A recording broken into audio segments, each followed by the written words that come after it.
ಇನ್ನು ರಾಮ ಮಂದಿರ ಉದ್ಘಾಟನೆಗೆ ಆಹ್ವಾನ ನೀಡುವಂತಹ ವಿಚಾರ ಹಾಗೂ ಉದ್ಘಾಟನೆಯಲ್ಲಿ ಭಾಗವಹಿಸುವಂತಹ ವಿಚಾರವಾಗಿ ಕಾಂಗ್ರೆಸ್ ಮತ್ತು ಬಿಜೆಪಿ ನಾಯಕರ ನಡುವೆ ನಡೆಯುತ್ತಿರುವಂತಹ ಜಟಾಪಟಿ ಇದೀಗ ಮತ್ತೊಂದು ಮಗಲಿಗೆ ಹೊರಳಿದೆ.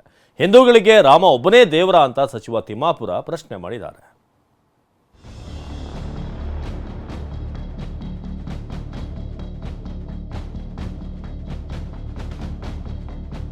ರಾಮ ಮಂದಿರ ಉದ್ಘಾಟನೆಗೆ ಹೋಗದೇ ಇರಲು ಕಾಂಗ್ರೆಸ್ ನಾಯಕರು ನಿರ್ಧಾರ ಮಾಡಿದ್ದನ್ನೇ ಬಿಜೆಪಿ ಅಸ್ತ್ರ ಮಾಡಿಕೊಂಡಿತ್ತು. ಕಾಂಗ್ರೆಸ್ನವರು ಹಿಂದೂ ವಿರೋಧಿಗಳು ಅಂತ ಬಿಜೆಪಿ ನಾಯಕರು ಆರೋಪಿಸಿದ್ರು. ಇದು ಬಿಜೆಪಿ ಮತ್ತು ಕಾಂಗ್ರೆಸ್ ನಾಯಕರ ನಡುವಿನ ಜಟಾಪಟಿಗೆ ಕಾರಣವಾಗಿತ್ತು. ಇದೀಗ ಸಚಿವ ತಿಮ್ಮಾಪುರ್ ಹಿಂದೂಗಳಿಗೆ ರಾಮ ಒಬ್ಬನೇ ದೇವರ ಅಂತ ಪ್ರಶ್ನೆ ಮಾಡಿದ್ದಾರೆ. ಅಲ್ಲದೆ ರಾಮ ಮಂದಿರಕ್ಕೆ ಹೋದ್ರಷ್ಟೇ ಹಿಂದೂಗಳ ಅಂತ ಪ್ರಶ್ನೆ ಕೇಳಿದ್ದಾರೆ. ಇನ್ನು ಸಚಿವ ಸಂತೋಷ್ ಲಾಡ್ ಎಲ್ಲಾ ಜನಾಂಗದವರು ರಾಮನನ್ನ ಪೂಜಿಸಬಹುದು, ಉದ್ಘಾಟನೆಗೆ ನಮ್ಮನ್ನು ಕರೆಯಲು ಇವ್ರ್ಯಾರು ಅಂತ ಗರಂ ಆಗಿದ್ದಾರೆ. ಕಳೆದ 10 ವರ್ಷದಲ್ಲಿ ಪ್ರಧಾನಿ ಮೋದಿ ಎಷ್ಟು ಸಲ ರಾಮ ಮಂದಿರಕ್ಕೆ ಹೋಗಿದ್ದಾರೆ ಅಂತ ಪ್ರಶ್ನೆ ಮಾಡಿದ್ದಾರೆ.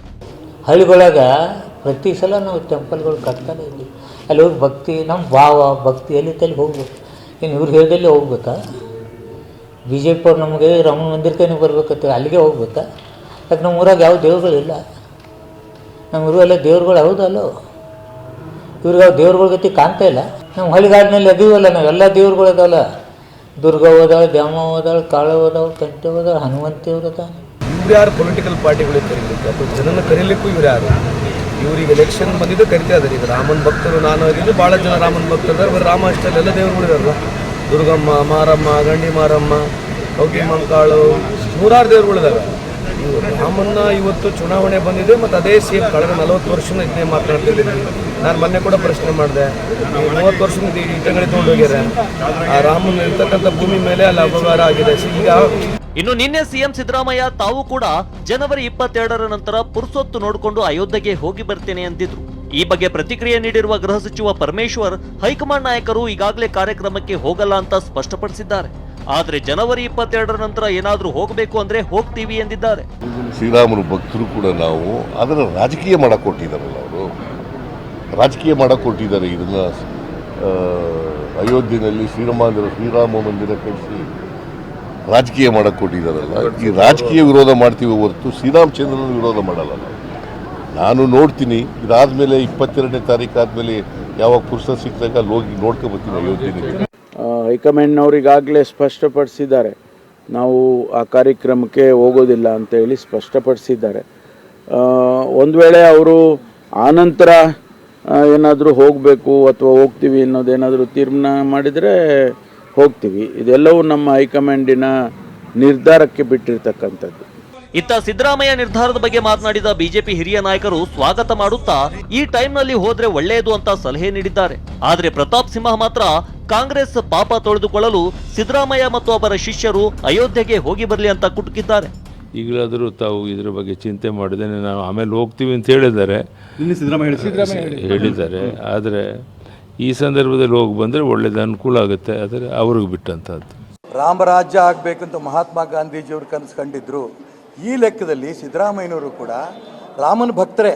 ಖಂಡಿತ ನಾನು ಇಲ್ಲಿ ರಾಜಕಾರಣ ಬೆಳೆಸೋಕ್ಕೂ ಇಷ್ಟಪಡೋದಿಲ್ಲ, ಅವ್ರನ್ನ ಟೀಕೆ ಮಾಡೋಕ್ಕೂ ಇಷ್ಟಪಡೋದಿಲ್ಲ. ಅವರು 22 ನಂತರ ನಾನು ರಾಮ ಮಂದಿರಕ್ಕೆ ಖಂಡಿತ ಹೋಗ್ತೀನಿ ಅಂತ ಹೇಳಿದಿರಲ್ಲ, ಇದು ಸಂತೋಷದಿಂದ ಸ್ವಾಗತ ಮಾಡ್ತೇನೆ. ಇದು ಬೇರೆ ಯಾರ್ಯಾರು ವಿರೋಧ ಮಾಡ್ತಿದ್ರಲ್ಲ, ಇದು ಅಲ್ಲೇ ರಾಮ ಮಂದಿರಕ್ಕೆ ಯಾಕೆ ಹೋಗಬೇಕು, ಅದೊಂದು ಅಲ್ಲೇ ರಾಮನ ಪೂಜೆ ಬೇಕಾ, ಈ ಥರ ಮಾಡ್ತಿರಲ್ಲ, ಅವರೆಲ್ರಿಗೂ ನಾನು ಪ್ರಾರ್ಥನೆ ಮಾಡ್ತೇನೆ, ಸಿದ್ದರಾಮಯ್ಯನವರು ಏನು ಹೇಳಿದ್ದಾರೆ ಅದನ್ನು ನೀವು ಹೇಳಿ, ನೀವು ಕೂಡ ಇವತ್ತಿಲ್ಲ ನಾಳೆ ರಾಮ ಮಂದಿರಕ್ಕೆ ಬನ್ನಿ ಅಯೋಧ್ಯೆಗೆ ಏನಂತ ಪ್ರಾರ್ಥನೆ ಅವ್ರಿಗೂ ಕೂಡ ಮಾಡ್ತೇನೆ. ಈ ಹಿಂದೆ ರಾಮನ ಅಸ್ತಿತ್ವವನ್ನು ನಿರಾಕರಣೆಯನ್ನು ಮಾಡಿ ಸುಪ್ರೀಂ ಕೋರ್ಟಿಗೆ ರಾಮ ಸೇತು ವಿಚಾರದಲ್ಲಿ ಅಫಿಡವಿಟ್ ಸಲ್ಲಿಸಿರುವಂಥ ಕಾಂಗ್ರೆಸ್ಸು ಮತ್ತು ಕಾಂಗ್ರೆಸ್ ನಾಯಕರು, ರಾಮ ಒಬ್ಬ ಕಾಲ್ಪನಿಕ ವ್ಯಕ್ತಿ, ಅದಕ್ಕೆ ಯಾವ ಆಧಾರ ಇಲ್ಲ, ರಾಮ ಒಬ್ಬ ಇದ್ದ ಅನ್ನೋದಕ್ಕೆ ಅಥವಾ ಅಸ್ತಿತ್ವ ಇತ್ತು ಅನ್ನೋದಕ್ಕೆ ಯಾವುದೋ ಆಧಾರಗಳಿಲ್ಲ ಅಂತ ಹೇಳಿ ಸುಪ್ರೀಂ ಕೋರ್ಟ್ ಮುಂದೆ ದಾವೆ ಹೂಡಿದ್ದಕ್ಕಾಗಿ ಆ ಪಾಪವನ್ನು ತೊಳ್ಕೊಳ್ಳೋದಕ್ಕೋಸ್ಕರ ಸಿದ್ದರಾಮಯ್ಯ ಸಾಹೇಬರು ಅವರ ಪಕ್ಷದ ಪರವಾಗಿ ಅವ್ರು ಹೋಗಿ ಬಂದರೆ, ಅವ್ರ ಬೆಂಬಲಿಗರು ಹೋಗಿ ಬಂದರೆ ಖಂಡಿತ ನಾವು ಅದನ್ನು ಸ್ವಾಗತಿಸ್ತೇವೆ. ಇತ್ತ ಮಾಜಿ ಪ್ರಧಾನಿ HD ದೇವೇಗೌಡರು ಕೂಡ ಸಿದ್ದರಾಮಯ್ಯ ನಿರ್ಧಾರವನ್ನ ನಾನು ಪ್ರಶಂಸೆ ಮಾಡ್ತೇನೆ ಅಂತ ಹೇಳಿದ್ರು. ಸಿದ್ದರಾಮಯ್ಯ ಏನು ಹೇಳಿದ್ದಾರೆ? ನಾವು ಹೋಗ್ತೀನಿ ಅಂತ ಹೇಳಿದ್ದಾರೆ, ನಾವು ಹೋಗ್ತೀನಿ ಅಂತ ಹೇಳಿದ್ದಾರೆ, ಧೈರ್ಯವಾಗಿ ಹೇಳಿದ್ದಾರೆ. ಆದರೆ ಆ ದಿನ ಹೋಗೋದಿಲ್ಲ ಅಂತ ಹೇಳಿದ್ದಾರೆ. ನಾನು I appreciate the firm stand taken by Siddaramaiah. I will go, but not on that particular day. ಯಾಕೆಂದರೆ ಪಾರ್ಟಿ ಏನೋ ಒಂದು ಡಿಸಿಷನ್ ತಗೊಂಡಿದ್ದಾರೆ. ನೀವು ಹೋಗ್ತೀರಾ ಅಯೋಧ್ಯೆಗೆ? ನಾನು ಹೋಗ್ತೀನಿ. 22ಕ್ಕೆ ಹೋಗ್ತೀರಾ ಅಂತ? 22ಕ್ಕೂ 99% ಹೋಗ್ತೀನಿ. ಸ್ವಲ್ಪ ಕಾದು ನನ್ನ ಹೆಂಡತಿನೂ ಕರ್ಕೊಂಡು ಹೋಗ್ಬೇಕು ಅಂತ ಇದ್ದೀನಿ. ಇರೋ ವಿಷಯ ಹೇಳ್ತೀನಿ.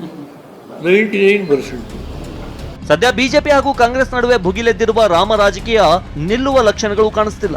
ಲೋಕಸಭೆ ಚುನಾವಣೆ ಹೊಸ್ತಿಲಲ್ಲಿ ಇದು ಯಾವ ಹಂತಕ್ಕೆ ಹೋಗುತ್ತೋ ಕಾದು ನೋಡಬೇಕು. Bureau report, TV9. ರಾಮ ಮಂದಿರಕ್ಕೆ ಹರಿಜನರನ್ನ ಅರ್ಚಕರನ್ನಾಗಿ ಮಾಡಲಿ ಅಂತ ಸಚಿವ KN ರಾಜಣ್ಣ ಹೇಳಿದ್ದಾರೆ. ಈ ಮಾತಿಗೆ ತಿರುಗೇಟು ಕೊಟ್ಟಂತ ಮಾಜಿ ಸಚಿವ ಈಶ್ವರಪ್ಪ, ರಾಮ ದೇವಸ್ಥಾನಕ್ಕೆ ಮೊದಲ ಇಟ್ಟಿಗೆ ಇಟ್ಟಿದ್ದೆ ಒಬ್ಬ ದಲಿತ, ರಾಮನ ವಿಚಾರದಲ್ಲಿ ರಾಜಕಾರಣ ಮಾಡಿಲ್ಲ. ಏನ್ ಹೇಳಿದ್ರು ಇಬ್ರು, ಬನ್ನಿ ನೋಡೋಣ.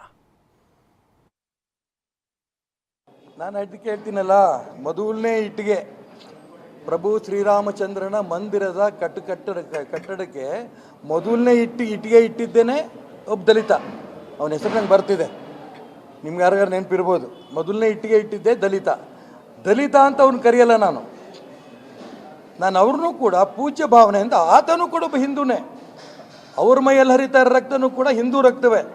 ಅವರು ದಲಿತರು, ಇವರು ಮುಂದುವರೆದವರು ಅಂತ ಯಾವುದೇ ಕಾರಣಕ್ಕೂ ನಾನು ಹೇಳಕ್ಕೆ ಇಷ್ಟಪಡಲ್ಲ. 24 ಜನ ಹಿಂದುತ್ವವನ್ನ, ಹಿಂದೂಗಳನ್ನ ಬಿಜೆಪಿಯವರು ಜಾಗಿರಿ ಕೊಟ್ಟಿದ್ದೀವ. ನಾವೆಲ್ಲ ಹಿಂದೂಗಳಲ್ವಾ? ಆದ್ರಿಂದ ಪದೇ ಪದೇ ಅವರು ಓಟ್ಗೋಸ್ಕರ ಹಿಂದೂಗಳು ಅಂತ ಹೇಳ್ತಕ್ಕಂಥದ್ದು. ಈಗ ಎಲ್ಲ ಆಯ್ತಪ್ಪ, ಈಗ ಹರಿಜನ ದೇವಸ್ಥಾನಕ್ಕೆ ಬಿಡ್ತಾರೆ, ಈಗ ಶ್ರೀರಾಮನ ದೇವಸ್ಥಾನಕ್ಕೆ ಬಿಡಿಸಕ್ಕೆ ಹೇಳಿ, ಮೊದಲನೇದು ಒಬ್ಬನ ಪೂಜಾರಿ ನೇಮಕ ಮಾಡಕ್ಕೆ ಹೇಳಿ. ಅವರೆಲ್ಲ ಹಿಂದೂಗಳಲ್ವ ಹರಿಜನರು? ಈ ರೀತಿಯಲ್ಲಿ ಸುಮ್ಮನೆ ಸ್ವಾರ್ಥಕ್ಕೋಸ್ಕರ, ಓಟ್ಗೋಸ್ಕರ ಅವರು ರಾಜಕಾರಣ ಮಾಡಲಿ. ಆದರೆ ಈ ರೀತಿಯ ಕೆಳಮಟ್ಟದಲ್ಲಿ ಹಿಂದುತ್ವವನ್ನು, ಹಿಂದೂಗಳನ್ನ ಹೆಸರನ್ನ ಬಳಸ್ಕೊಳ್ತಕ್ಕಂಥದ್ದು ಅವ್ರಿಗೆ ಶೋಭೆ ತರೋದಿಲ್ಲ ಅಂತೇಳಿ ಹೇಳ್ತೀನಿ. ನಾನು ರಾಮ ಭಕ್ತ, ಅರ್ಥ ಆಯ್ತಾ? ರಾಮ ರಾಜಕಾರಣ ಮಾಡಿಕೊಂಡು ನಾವು ಅಯೋಧ್ಯೆಯಲ್ಲಿ ರಾಮ ಮಂದಿರ ಕಟ್ಟಿದಿದ್ರೆ ನಾವು ಸರ್ವನಾಶ ಆಗೋಗ್ಲಿ. ರಾಮನ ಹೆಸರಿನಲ್ಲಿ ನಾವು ಅಧಿಕಾರಕ್ಕೆ ಬರಬೇಕು ಅಂತ ನಮ್ಮ ಆಸೆ ಇಲ್ಲ. ನಾನು ರಾಮ ಭಕ್ತ, ಅರ್ಥ ಆಯ್ತಾ? ರಾಮ ರಾಜಕಾರಣ ಮಾಡಿಕೊಂಡು ನಾವು ಅಯೋಧ್ಯೆಯಲ್ಲಿ ರಾಮ ಮಂದಿರ ಕಟ್ಟಿದಿದ್ರೆ ನಾವು ಸರ್ವನಾಶ ಆಗೋಗ್ಲಿ. ರಾಮನ ಹೆಸರಿನಲ್ಲಿ ನಾವು ಅಧಿಕಾರಕ್ಕೆ ಬರಬೇಕು ಅಂತ ನಮ್ಮ ಆಸೆ ಇಲ್ಲ. ನಾನು ರಾಮ ಭಕ್ತ, ಅರ್ಥ ಆಯ್ತಾ? ಇನ್ನು ಮುಠಾಳ ಎಂದಿದ್ದಂತ ಪ್ರದೀಪ್ ಈಶ್ವರ್ಗೆ ಪ್ರತಾಪ್ ಸಿಂಹ ತಿರುಗೇಟು ಕೊಟ್ಟಿದ್ದಾರೆ. ಕೊಚ್ಚೆಗೆ ನಾನು ಯಾವತ್ತೂ ಕೂಡ ಕಲ್ಲು ಎತ್ತಿ ಹಾಕಲ್ಲ, ತಿಳಿಗೇಡಿಗಳು ಮಾತ್ರ ಕೊಚ್ಚೆಗೆ ಕಲ್ಲು ಹಾಕ್ತಾರೆ ಅಂತ ವಾಗ್ದಾಳಿ ನಡೆಸಿದ್ದಾರೆ. ಮೈಸೂರಿನ MP ಇದ್ದಾನೆ ಪ್ರತಾಪ್ ಸಿಂಹ, ಆತನಷ್ಟು ಅಯೋಗ್ಯ ಮುಟ್ಟಾಳ ಇನ್ನೊಬ್ಬ ಇಲ್ಲ. 45 ವರ್ಷದ ರಾಜಕೀಯ ಅನುಭವ ಇರ್ತಕ್ಕಂಥ ಸಿದ್ದರಾಮಯ್ಯ ಸಾಹೇಬ್ರ ಬಗ್ಗೆ ಬಾಯಿಗೆ ಬಂದಂಗೆ ಮಾತಾಡ್ತಾರೆ. ಪ್ರತಾಪ್ ಸಿಂಹ ಅವರೇ ಬಾಯಿ ಮುಚ್ಕೊಂಡಿರಬೇಕು, ನಿಮ್ಮ ಬಾಯಿತ್ಯವನ್ನ ಕಡಿಮೆ ಮಾಡ್ಕೋಬೇಕು. ಲೋಕಸಭೆಗೆ ಪಾಸ್ ಕೊಟ್ಟಲ್ವೇನ್ರಿ ನೀವು? ದೇಶದ್ರೋಹಿ ಅಲ್ವಾ? ಆನ್ಸರ್ ಮಾಡಿ. ಅದಕ್ಕೆ ಹೋಗಿ ಸ್ಮೋಕ್ ಬಾಂಬ್ ಎಲ್ಲ ಹಾಕಿದ್ರಲ್ಲ, ಮಾನ ಮರ್ಯಾದೆ ಇಲ್ವಾ ಪ್ರತಾಪ್ ಸಿಂಹ ನಿಮಗೆ? ಅದಕ್ಕೆ ಆನ್ಸರ್ ಮಾಡಿ. ನಾವು ಯಾರಾದರೂ ಕಾಂಗ್ರೆಸ್ MLA MP ಏನಾದರೂ ಪಾಸ್ ಕೊಟ್ಟಿದ್ರೆ ನೀವು ಏನು ಪಟ್ಟ ಕಟ್ತಿದ್ರಿ?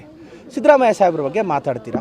ಕೇಂದ್ರ ಸರ್ಕಾರ ಅಕ್ಕಿ ಕೊಡ್ತು ಅಂತ ಈ ಮುಟ್ಟಾಳ್ರಿಗೆ ಏನಾದರೂ ಜ್ಞಾನದ ಬಗ್ಗೆ ಅವೇರ್ನೆಸ್ ಇದೆಯಾ? ಪ್ರತಾಪ್ ಸಿಂಹ ಬಾಯಿ ಮುಚ್ಕೊಂಡು ಇರಬೇಕು. ಮಾತಾಡೋದು ನಿನಗೆ ಅಲ್ಲ. ನೀವು 1 ಕಲ್ಲು ಹಾಕಿದ್ರೆ ನಮಗೂ 4 ಕಲ್ಲು ಹಾಕೋದು ಬರುತ್ತೆ. Request, warn. ನಮ್ಮ ಸಿದ್ದರಾಮಯ್ಯ ಸಾಹೇಬ್ರ ಬಗ್ಗೆ ಮತ್ತೆ ಮಾತಾಡಿದ್ರೆ ಎಂಟೈರ್ ಕಾಂಗ್ರೆಸ್ ಅಖಾಡ ಬಂದು ಮೈಸೂರಲ್ಲಿ ಇಳಿಬೇಕಾಗುತ್ತೆ. ಕೊಚ್ಚೆ ಕಲ್ಲು ಹಾಕಕ್ಕೆ ನನಗೆ ಇಷ್ಟ ಇಲ್ಲ. ನಾರ್ತಿರೋ ಕೊಚ್ಚೆಗೆ ಯಾವನಾರು ಇದು ತಿಳಿಗೇಡಿಗಳಷ್ಟೇ ಕಲ್ಲು ಹಾಕಕ್ಕೆ ಸಾಧ್ಯ. ನಾನೆಂತೂ ಆ ತಿಳಿಗೇಡಿ ಅಲ್ಲ, ಹಾಗಾಗಿ ನಾನು ಕೊಚ್ಚೆ ಕಲ್ಲು ಹಾಕಕ್ಕೆ ಹೋಗಲ್ಲ. ಕೊಚ್ಚೆ ಕಲ್ಲು ಹಾಕಕ್ಕೆ ನನಗೆ ಇಷ್ಟ ಇಲ್ಲ. ನಾರ್ತಿರೋ ಕೊಚ್ಚೆಗೆ ಯಾವನಾರು ಇದು ತಿಳಿಗೇಡಿಗಳಷ್ಟೇ ಕಲ್ಲು ಹಾಕಕ್ಕೆ ಸಾಧ್ಯ. ನಾನೆಂತೂ ಆ ತಿಳಿಗೇಡಿ ಅಲ್ಲ, ಹಾಗಾಗಿ ನಾನು ಕೊಚ್ಚೆ ಕಲ್ಲು ಹಾಕಕ್ಕೆ ಹೋಗಲ್ಲ.